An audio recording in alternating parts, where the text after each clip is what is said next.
Olá, meus queridos amigos, muito bom dia! Muito bom dia! Muito bom dia! Começando, gente, com muito carinho, mais uma semana e com ela mais uma pílula do nosso amado Evangelho. Você já sabe, nosso desejo de luz, de paz, para você, para sua família, para o seu coração. Pessoal, hoje eu queria conversar com vocês sobre um tema, assim, sempre muito delicado, né? Que falar de desencarnação, falar, né, abre aspas, do fenômeno da morte, é sempre tocar em uma ferida, né, na maioria das vezes aberta no coração de boa parte de nós, né, que temos pessoas amadas que já desencarnaram. Às vezes alguns de nós têm muito medo, né, receio da própria desencarnação, então é sempre um tema delicado. E todas as vezes que acontece algo como aconteceu agora com o Gugu, né? O Augusto Liberato, famoso apresentador de televisão, uma pessoa pública, isso acaba suscitando na alma das pessoas muitas reflexões sobre o tema. E aí muita gente questionando, né? Você, puxa vida, mas o Gugu era uma pessoa tão boa, mas ele merecia morrer desse jeito? Ah, pergunta ao povo, né? Puxa vida, mas e será que foi uma punição? Não foi uma punição? Por que esse tipo de coisa acontece? Então são muitas as perguntas. Então, gente, apesar desse tema ser vasto, profundo, e pelo amor de Deus, longe de mim querer esgotá-lo numa pílula de 7, 8 minutos no máximo, né? Aqui eu só queria fazer rápidas reflexões, principalmente para quem está chegando agora e ainda se sente meio perdido em situações como essa. Bem, primeira coisa que a gente aprende do mundo superior é que todos nós, quando reencarnamos, temos um tempo base para a gente ficar aqui na Terra, né, matriculados nesse corpo. E tirando alguns de nós, né, que infelizmente às vezes acaba diminuindo esse tempo com uma conduta ruim e até mesmo se suicidando, a maioria das pessoas vai ficar o tempo que tem que ficar. Então pode ser que alguém reencarne para ficar encarnado 6 meses, caso de bebês, 1 ano, 5, 10, 20, 30, 50, 60, como foi o caso do Gugu, né, desencarnou aos 60 anos. E o fato, gente, é que quando o desencarne ele acontece pelas vias naturais, né, não foi uma coisa que nós provocamos a nós mesmos, ele acontece dentro das vias naturais, ele está obedecendo a uma lei divina, em que o corpo precisa se despedir dessa vida material. Não, a gente pode desenvolver uma doença, algumas pessoas ficam doentes muito tempo no hospital, não é assim, para desencarnar, outras podem sofrer acidentes no trânsito, algumas vezes a gente acaba entrando no meio de brigas, de situações até inesperadas. Veja bem, eu não estou falando daquele que procura com as próprias mãos a confusão, que esse é considerado suicídio inconsciente, né? É diferente. Ah, fulano bebeu demais, desencarnou com cirrose, então estava marcado que ele ia beber. Infelizmente. Ah, se drogou demais. Ah, esse bebeu demais, pegou o carro e bateu. Isso é um suicídio inconsciente. A pessoa está dando causa precipitada ao próprio desencarne. É uma outra história que eu não vou nem abordar aqui porque não dá tempo, tá bom? Mas pensando naquela pessoa que está se esforçando para ter uma vida digna, que pelo menos se esforça, está longe de ser perfeito como qualquer um de nós, mas se esforça, né, para ter sua família, ter seu trabalho, se esforça para vencer as batalhas do dia a dia. É lógico, gente, que quando chega a hora do desencarne, ele pode vir por N situações diferentes e algumas vezes choca, principalmente quem fica. Porque veja só que coisa curiosa, né?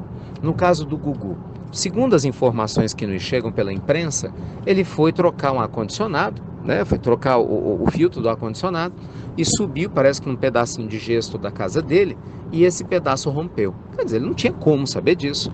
Foi um acidente. Com certeza, nem faço ideia, né, da dor, do desafio do filho, parece que as filhas estavam lá também, a esposa, de ter que lidar com esse tipo de situação. Mas, pelo que a imprensa conta, o Gugu em si, aparentemente, não deve ter sentido nada, porque ele já chegou com a escala, né, 3 de Glasgow, que é uma escala de consciência, né, que o pessoal da medicina utiliza, que quer dizer, ele estava quase inconsciente quando chegou no hospital, o que leva a crer, a gente assim o deseja também, lógico, já que infelizmente aconteceu, que ele, né, não tenha sentido nada e que tenha chegado no mundo espiritual no momento oportuno em paz. E pelo que todos falam, um bom homem bom, né, um bom pai, excelente filho, um bom profissional, uma pessoa ética. São os comentários que todos, né, fazem ao redor dele. E a gente, claro, crê e deseja muito que seja assim. Então, por que eu estou falando isso? Embora o desencarne estranho, até esdrúxulo, né, pode ter sido o quê? Uma bênção para ele, já que o corpo dele tinha que se despedir da terra de alguma maneira. Se não fosse assim, seria de outra forma. Você vê, o ano passado, eu já contei essa história aqui na Pílula, estava chovendo muito, e aí teve um acidente assim completamente inesperado. Caiu uma árvore perto dos institutos, né, na rua onde nós temos nossos institutos, e literalmente, gente, um taxista estava passando na hora que a árvore caiu, e caiu na cabeça dele, né? Caiu em cima do carro dele. Ele teve um desencarne instantâneo. Agora, olha que coisa curiosa. Ele tinha acabado de parar na esquina anterior. Uma pessoa me disse que viu o acidente. Parou na esquina anterior para deixar um passageiro. O que quer dizer? Se ele não tivesse deixado passageiros, tivesse, sabe, passado antes, enfim, tivesse saído de casa 10 minutos mais cedo, é porque tinha que ser. E foi um desencarne instantâneo. Claro que nesses casos, no caso, né, semelhante à família do Gugu e mesmo nesse caso da família desse taxista, é claro que o desafio grande, gente, é para quem fica, né? Não que não seja, né, uma adaptação grande também para quem chega no mundo espiritual, mas eu acho que todo mundo está entendendo o que eu quero dizer, porque quem fica com a saudade, fica com aquela dúvida, quem não tem conhecimento da vida maior chega a ficar revoltado, angustiado, além da saudade, né, às vezes uma tristeza profunda. E a gente se esquece que cedo ou tarde todos nós vamos precisar desencarnar de alguma forma. Então o que é importante a gente entender é que a bondade divina está do nosso lado. Sabe, por mais que a gente não entenda detalhes das nossas experiências, ninguém, gente, vai desencarnar antes da hora, se não precipitar o próprio desencarne, né? E quando chega a hora, se não for de um jeito, aí é de outro. Isso não tem dúvida, né? Porque o corpo, repito, precisa de uma desculpa, né? Para poder voltar para o mundo espiritual. Não o corpo, para o espírito retornar ao mundo maior. Então que Deus abençoe a todos os familiares. São quase 200 a 250 mil pessoas que desencarnam por dia no mundo, sabia disso? Pois é. Essa é a média mundial. Então todo dia essas situações se repetem, só que não é com pessoas públicas, então a gente não fica sabendo. Mas também tem famílias que merecem o nosso carinho, o nosso apoio, né? Essas pessoas que desencarnam merecem a nossa vibração carinhosa para chegar no mundo espiritual bem, né? Do mesmo jeito que quando chegar a nossa hora, seja lá da forma como for, nós também vamos ficar felizes. Eu tenho certeza de receber orações de pessoas conhecidas ou desconhecidas. Essas orações vão ser úteis para nós e para os nossos familiares que ficarem na Terra, tá bom? Olha, se você quiser saber mais sobre esse assunto, amanhã de manhã, no nosso Café com Pílula, você sabe, terça e quinta tem Café com Pílula e Pílula com Prosperidade, né? Café com Prosperidade. E terças-feiras é o Café com Pílula, são temas da Pílula do Evangelho. Então amanhã nós vamos falar sobre desencarnação.